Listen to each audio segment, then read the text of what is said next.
Assalamualaikum warahmatullahi wabarakatuh. Bismillahirrahmanirrahim. Alhamdulillahi rabbil alamin. Wa bihi nasta'inu ala umuri dunya waddin. Wa sallallahu wa sallama ala sayyidina Muhammadin wa ala alihi wa sahbihi ajma'in. Wa la hawla wa la quwwata illa billahil aliyyil azim. Amma ba'd. Langkung tripayun mangga sami-sami manjatkeun puja sembah puji kehadirat Allah Rabbul Izzati. Rehna alhamdulillah dina isa'a urang masih dipaparing nikmat Allah, nikmat sehat, nikmat sempat, nikmat lapang. Anu alhamdulillah margi sehat sareng lapang eta urang masih dipaparing kasempatan ku Allah kangge ngalaksanakeun ibadah salat subuh berjamaah. Sareng mudah-mudahan kampalan urang dina ieu subuh sing diwuwu ku rahmat Allah Subhanahu wa taala. Shalawat wa salam mugi-mugi tetep dilunsur dikucurkeun dipacarakeun ka junjungan urang sadaya Habibullah Nabiyullah Sayyidul Alamin penghulu alam semesta baginda Rasulullah Muhammad sallallahu alaihi wasallam. Para sepuh sadayana, para bapak, ibu, anak pribadi Muhammad sallallahu alaihi wasallam. Jazakallah. Seperti biasa, saya canggih kawitan mangga urang ngaos istighfar 100 wira anu dikawitan ku Sayyidul Istighfar. Bismillahirrahmanirrahim. Allahu Rabbi la ilaha illa anta khalaqtani wa ana 'abduka wa ala ahdika wa wa'dika mustata'tu. A'udzu bika min syarri ma sana'tu wa a'udzu laka min ni'matika 'alayya wa a'udzu laka min dhanbi faghfirli fa innahu la yaghfiru dhunuba illa anta. Astaghfirullahaladzim, astaghfirullahaladzim, astaghfirullahaladzim, astaghfirullahaladzim, astaghfirullahaladzim,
sallallahu ala Muhammad sallallahu ala Muhammad sallallahu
Sampai dengan Al Fatihah kami kakasih kurang sadayana Habibana wa nabiyana kanjeng Nabi Muhammad sallallahu alaihi wasallam.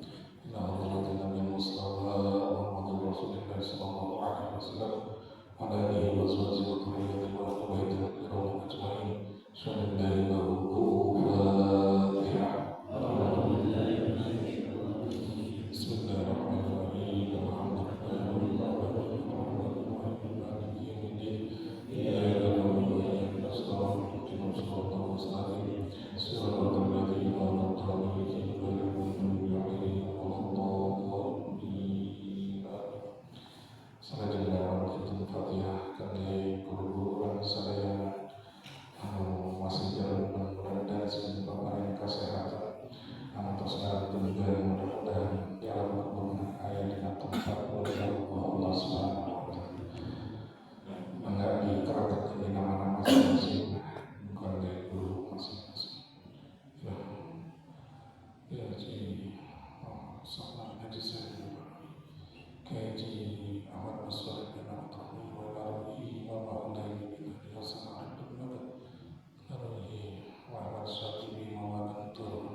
Bismillahirrahmanirrahim. Orang ngajengkeun 2 minggu kamari. Kemarin kita sudah membahas bahwa meminta kematian itu diperbolehkan seperti yang terjadi kepada Nabiullah Yusuf alaihi salam. Nabi Yusuf meminta ruhnya dicabut itu ketika dia sudah merindu, sudah kangen dengan penciptanya. Karena Nabi Yusuf itu sudah mendapatkan kerajaan yang sangat luas, sudah merasakan di dunia ini cukup, dan sudah merasakan rindu yang sangat ingin bertemu dengan Allah. Itu boleh. Kalau kita sudah sangat rindu dengan Allah, itu boleh. Kemudian kemarin kita sudah bahas seperti Sayyidah Siti Maryam ketika meminta ruhnya kepada Allah untuk dicabut dalam 2 hal. Yang pertama, takut dengan dianya banyak caci maki itu justru merugikan agamanya. Begitu. Jadi yang tersandra atau yang menjadi kambing hitam adalah agamanya. Dan yang kedua alasannya, takutnya umatnya, tetangganya, dan orang-orang di sekitarnya yang menuduh kepada Sayyidah Siti Maryam, takutnya berada dalam tipu daya sehingga akan kena azab. Itu boleh, gitu ya. Nah, kemarin harus sampai sana. Ternyata Bapak Ibu semuanya, kebolehan ini pernah terjadi oleh Sayyidina Umar radhiyallahu anhu. Sayyidina Umar pernah berkata dan berdoa kepada Allah. Doanya begini, Allahumma ya Allah, diriku sekarang sudah lemah, sudah tidak kuat lagi. Bayangkan, Umar itu singa padang pasir, semua orang takut. Nah, Sayyidina Umar sudah mengatakan ini, ya Allah, aku sekarang sudah melemah ketika sudah jadi khalifah. Sekarang aku sudah melemah, tidak seperti kuat seperti dulu. Aku ini sudah mulai tua, kata Umar. Dan rakyatku sekarang sudah menyebar ke seluruh pelosok. Sehingga Pak Birni, kata Umar, cabutlah ruhku wahai Allah. Supaya apa? Supaya aku tidak kembali dalam keadaan sia-sia. Artinya apa? Sayyidina Umar tidak mau, karena dia sudah melemah tubuhnya, sudah nanti banyak lupa begitu. Takut-takutnya diambil ruhnya dalam keadaan lupa, tidak dalam keadaan beribadah begitu. Itu Sayyidina Umar. Makanya Sayyidina Umar, kemudian Sayyidina Abu Bakar itu meninggal wafatnya itu hampir sama dengan Nabi, sekitar 63 tahun. Gitu. Ya. Ada kurang masalah? Atau sama atau ya Allah panjangkan gitu. Yang umur 80 sama, ya Allah panjangkan. Tidak apa-apa, panjangkan umurnya dengan beribadah kepada Allah. Tidak apa-apa ya. Nah, Nabi, Abu Bakar, Umar itu sekitar 63 tahun. Hati-hati yang 62 tahun. Tapi tenang Bapak-bapak, hati-hati yang sudah pernah bakti gitu ya. Tapi hati-hati juga, kematian itu tidak memandang umur. Ada yang sudah tua, tapi banyak yang masih muda. Gitu.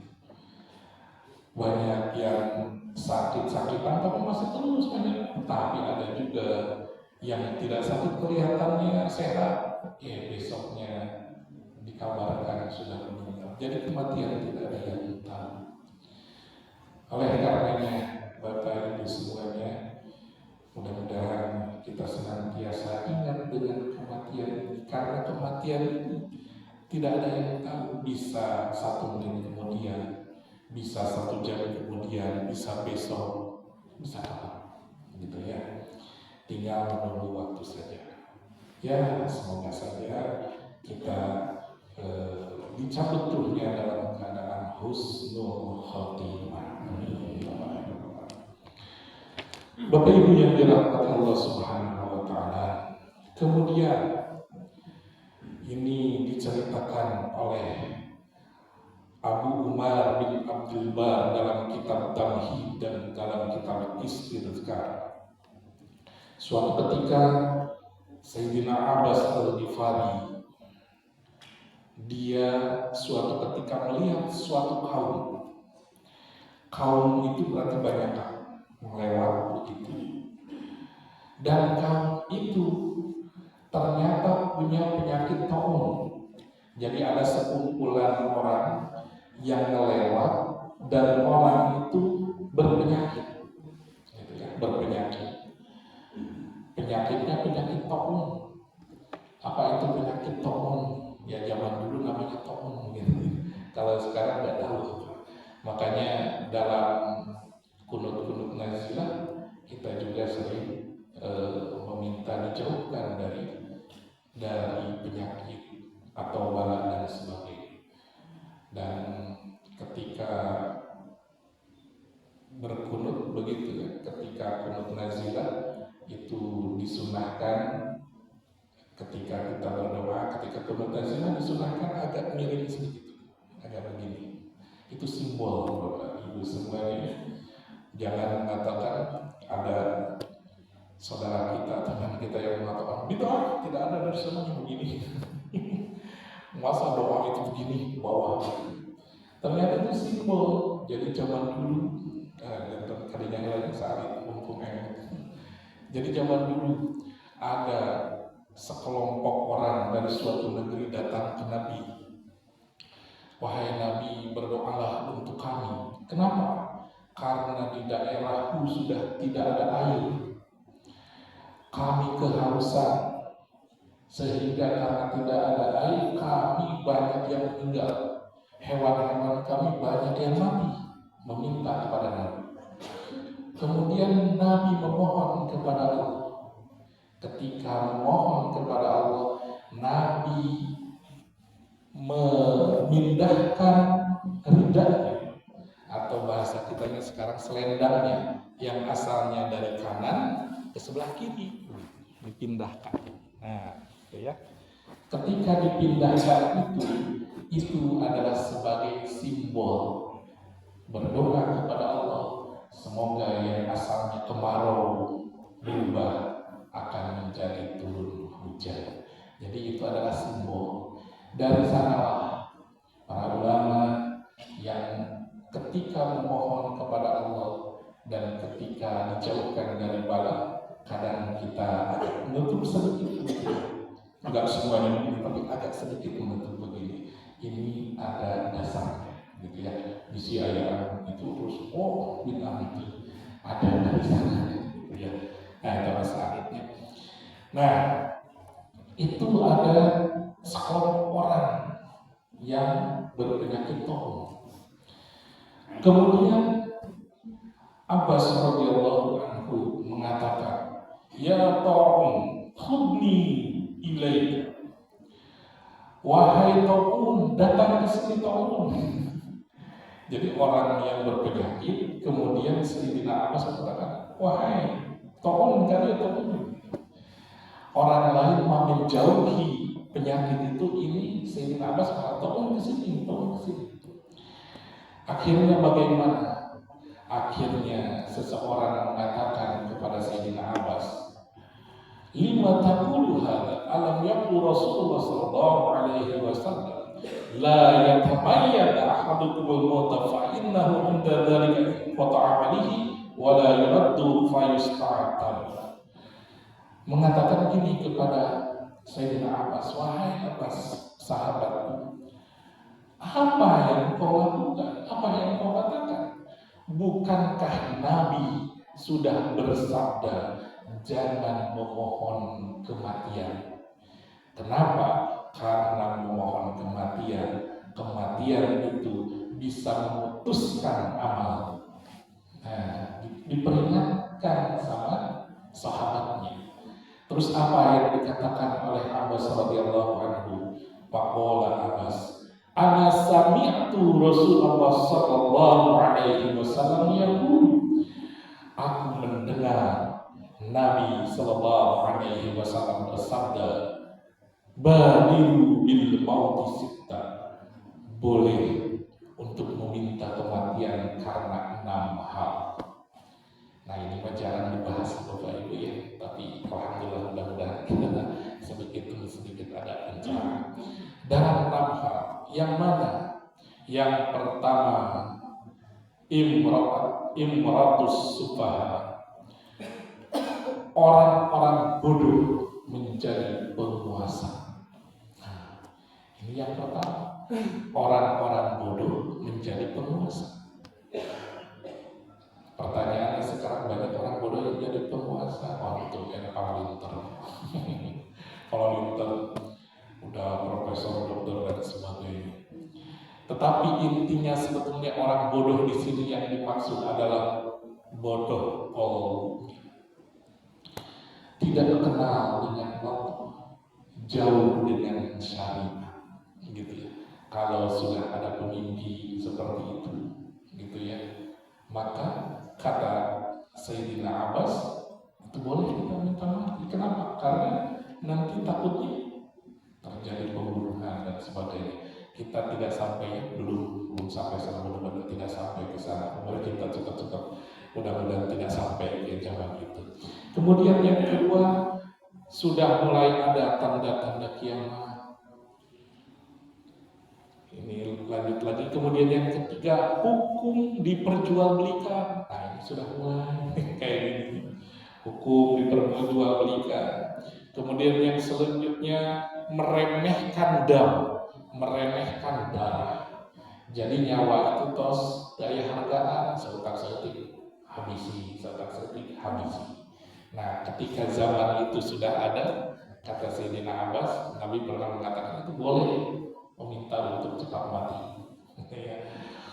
Kemudian yang selanjutnya, waqati'atur rahmi, yang memutus silaturahmi, artinya banyak pertengkaran, banyak permusuhan di sana di sini, gitu ya. Bangsa satu dengan bangsa yang lain. Kemudian yang terakhir, ketika Al-Quran hanya dijadikan permainan.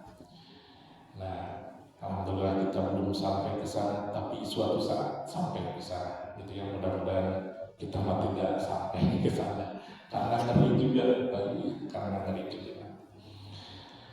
Nah, Bapak Ibu yang dirahmati Allah Subhanahu wa Ta'ala, kemudian mengingat kematian dan kita bersiap untuk menghadapinya.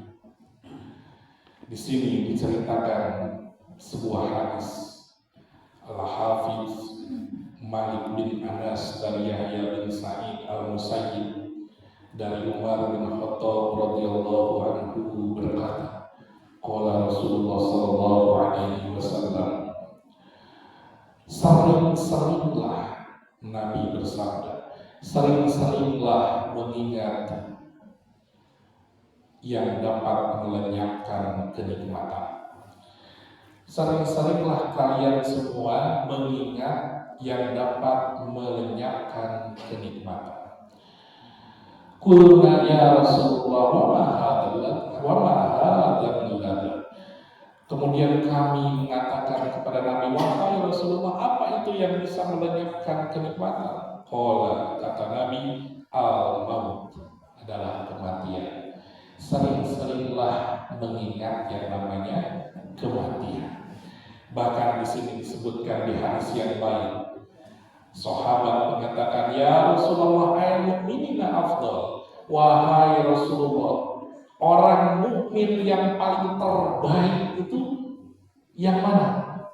Nah, orang mukmin yang terbaik itu yang seperti apa? Nabi mengatakan, bersabda, ahsanuhum khuluqa.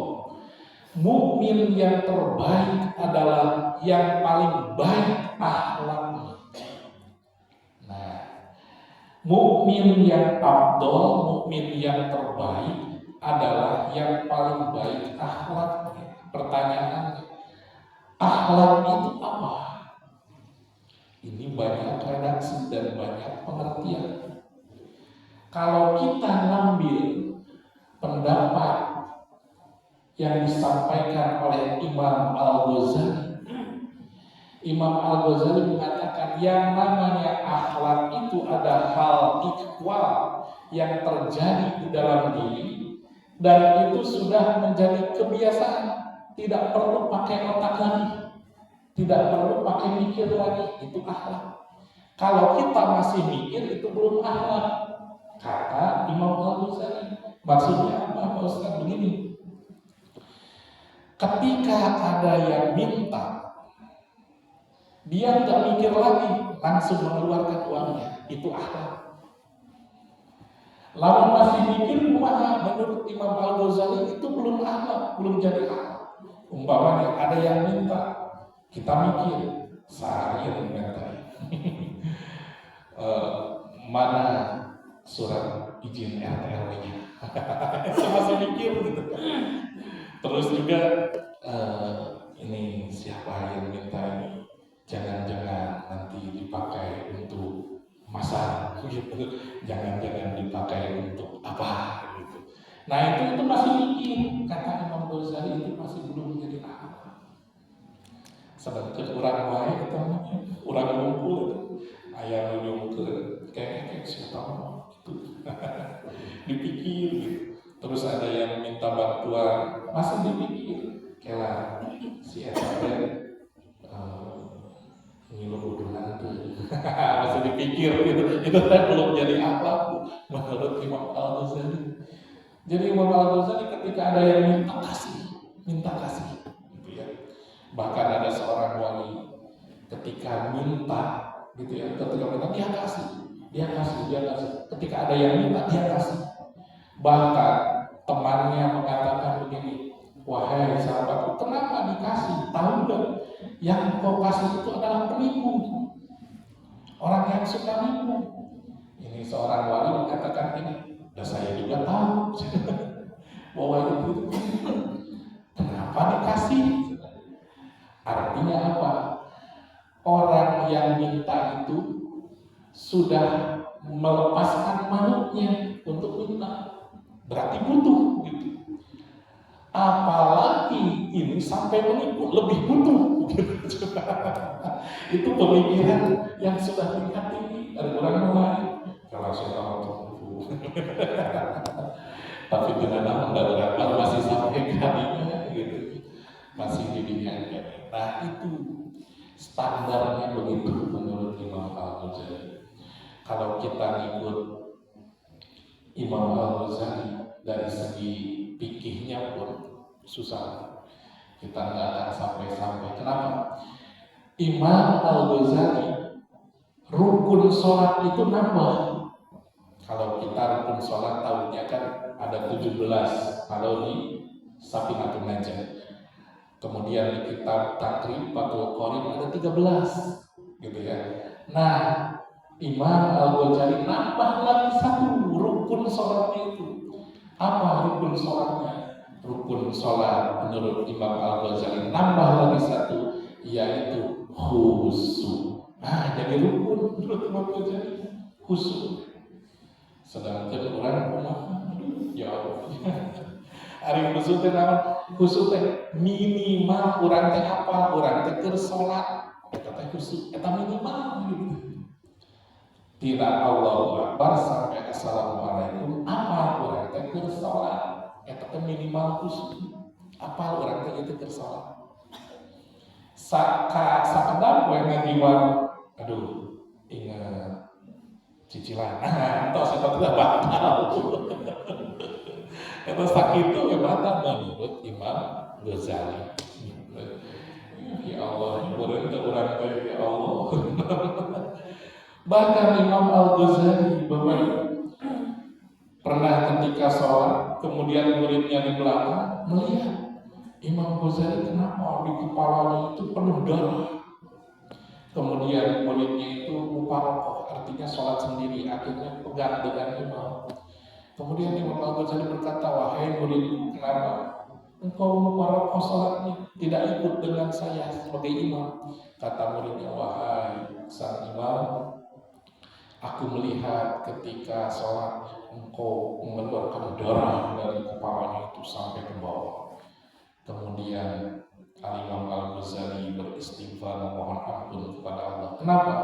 Ketika sholat dia masih teringat dengan satu masalah tentang haid dari seorang wanita. Karena ada yang bertanya kepada Imam Ghazali, kemudian setelah berhari-hari belum ketemu jawabannya. Ketika sholat ingat sedikit, itu darah muncul terlihat sama orang yang di belakangnya. Dalam pandangan kasatnya begitu. Jika orang lamun ditinggalikeun ku Allah keur salat wow macam-macam ayah nonton di nama Staparata ayah mobil macam-macam sih itu. Wah, terus wah bukan nama luar biasa gitu. Untungnya tadi tinggal ke gitu nih. Sarang untungnya orang itu biasa ninggal. Anu ninggal orang-orang kasyam ditinggalkan Allah hijabnya. Ayah itu ayah. Tetapi biasanya orang-orang terpilih. Wah mungkin orang-orang sigat rangkil para desertik di Malima itu peja-peja kabaturan.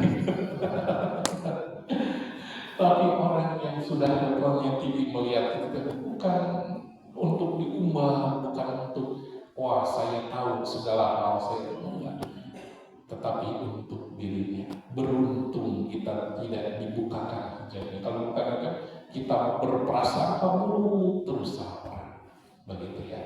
Nah itu akhlak menurut Al-Imam Al-Ghazali. Susahnya. Makanya kita menganut ilmu tasawufnya kepada Al-Imam Al-Ghazali itu dari segi rohani supaya kita naik lagi levelnya. Mungkin kalau kita sudah sholatnya betul, sudah kita khusyuk, kita bisa naik lagi apa yang disampaikan oleh Al-Imam Al-Ghazali.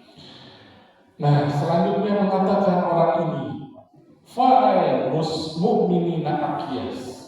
Terus mukmin yang cerdas itu seperti apa? Bertanya kepada Nabi. Kalau tadi mukmin yang terbaik itu apa? Yaitu mukmin yang paling baik akhlaknya. Kemudian ditanya juga, siapakah mukmin yang paling cerdas?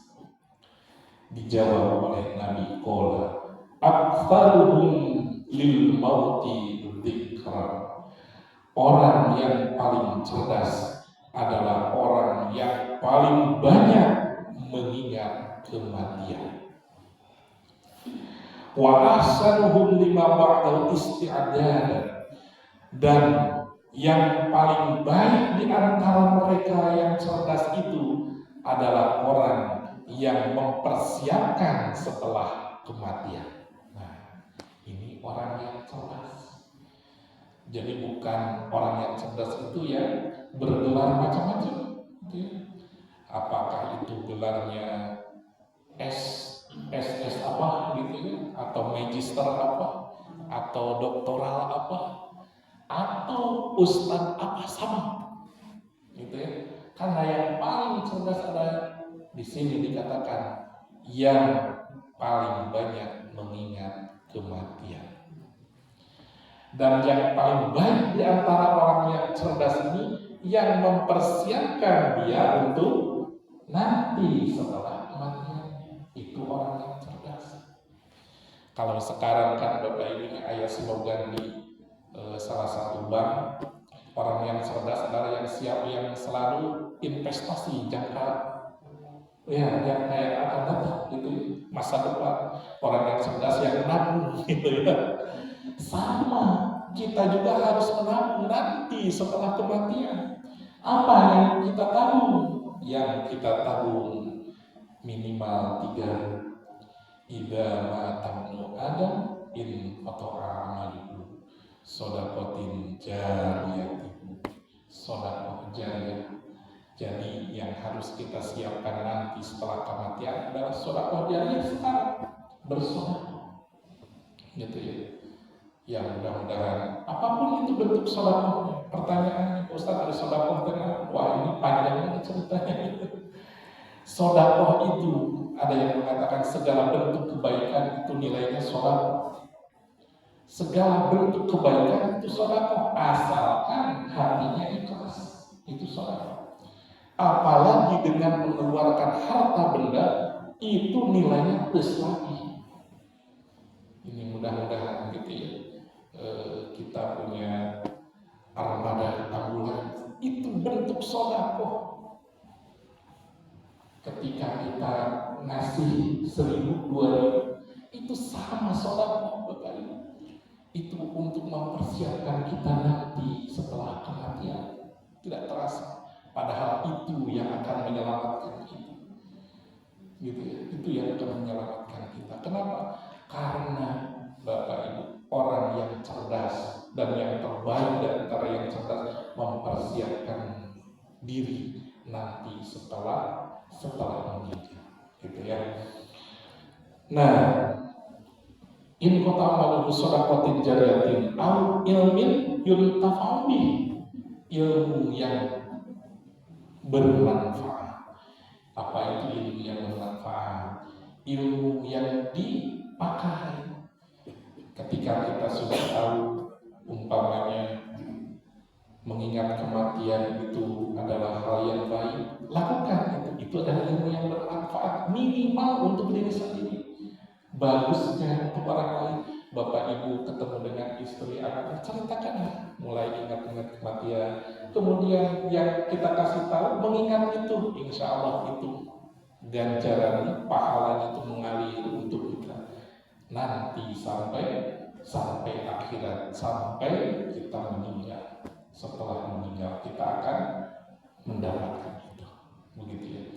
Makanya ini saran juga untuk bapak ibu ke anak kita, minimal baca Fatihah dari kitab, tahunya. Bagusnya jangan dari bukunya, Fatihah saja. Nah, karena Fatihah itu bakal terus dipakai sampai akhir hayatnya.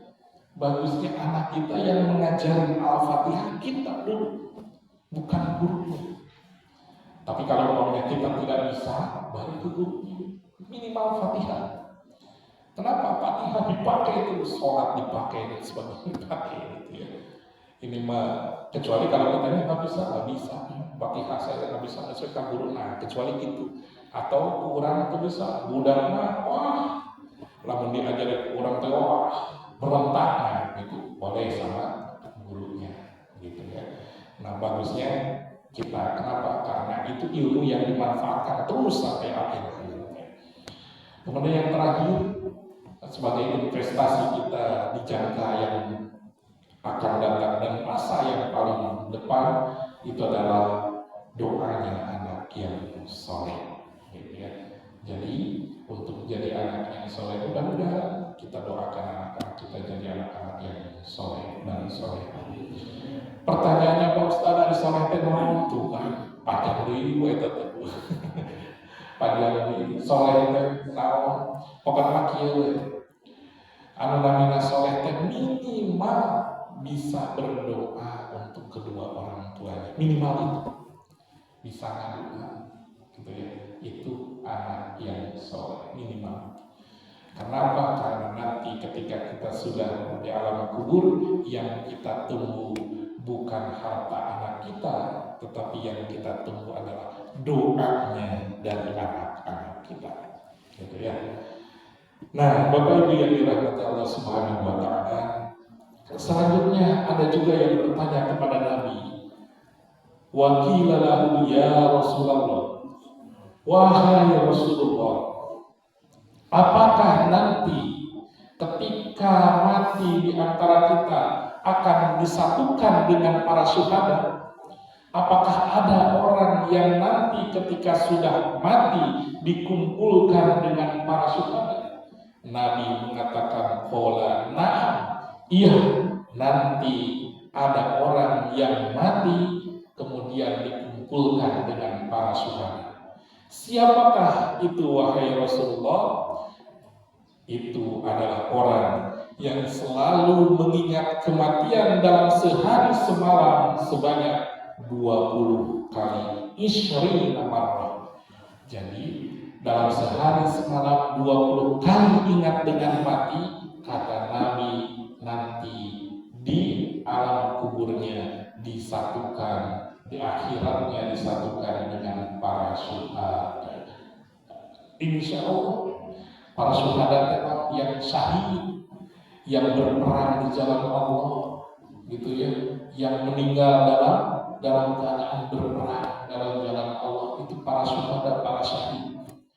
Yang paling gampangnya seperti itu pahalanya, jaminannya surga dan bisa disatukan dengan mereka. Salah satunya kata Nabi yang selalu ingat dengan kematian minimal sehari semalam 20 kali. Jadi pertanyaannya, Orang bisa barangkali harus maaf. Boro-boro. Kamu inget tau, inget ya. Isukan cicilan. Aduh ya Allah, bener-bener. Tesawi ya, tapi minimal tong ieu teh tong puyeuh teh nah nanti cicilan itu moal paling ge sampai sabaraha tahun. Setelah itu mah mati meninggal. Justru setelah meninggal itu kita harus sudah mempersiapkannya. Biasa dipahami Bapak Ibu, mudah-mudahan saat gitu. Terus tanggungan itu harusnya saling daya. Nah, Bapak Ibu yang dirahmati Allah Subhanahu wa Ta'ala, orang yang mengingat kematian, dia akan sadar akan hakikat nikmat. Artinya apa? Artinya dia tidak berharap nikmat itu abadi. Kalau kita punya banyak harta, Bapak Ibu, kemudian kita ingat dengan mati, pasti kita akan tidak memikirkan ini tidak akan lama gitu. Paling banter sampai 70 tahun. Sekarang paling sekitar segitu lagi kita bisa menikmati mobil, bisa menikmati yang namanya harta dunia ini paling sekian tahun. Nah, karena memikirkan itu maka akan timbul sifat yang namanya zuhud. Dapat sifat zuhud.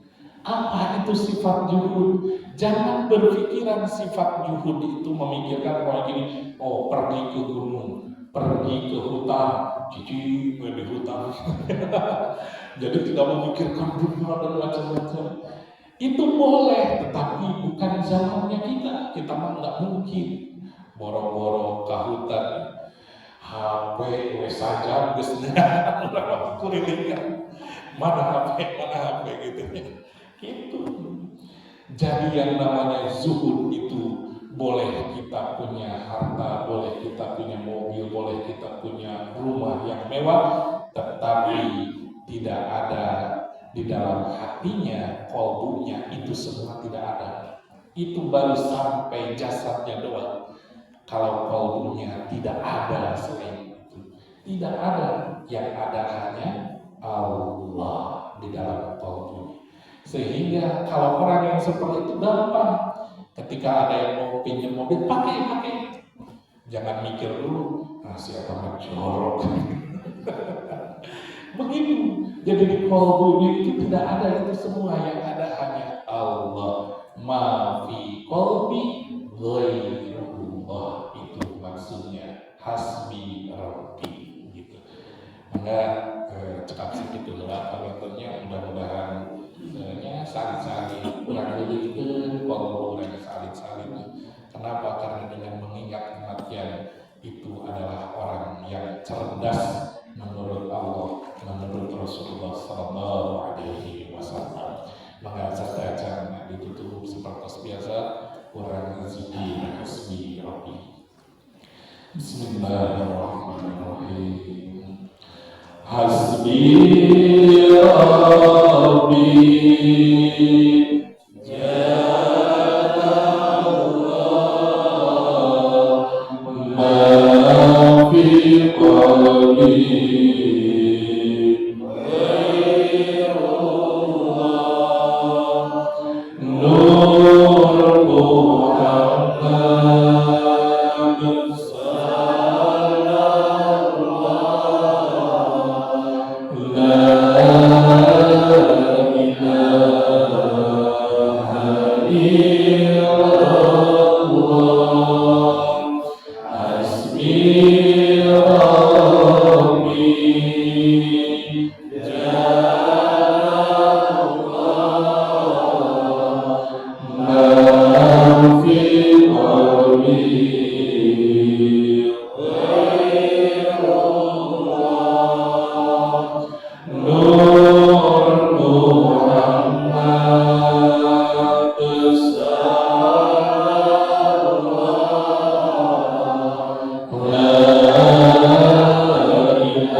وسلام على المرسلين والحمد لله رب العالمين.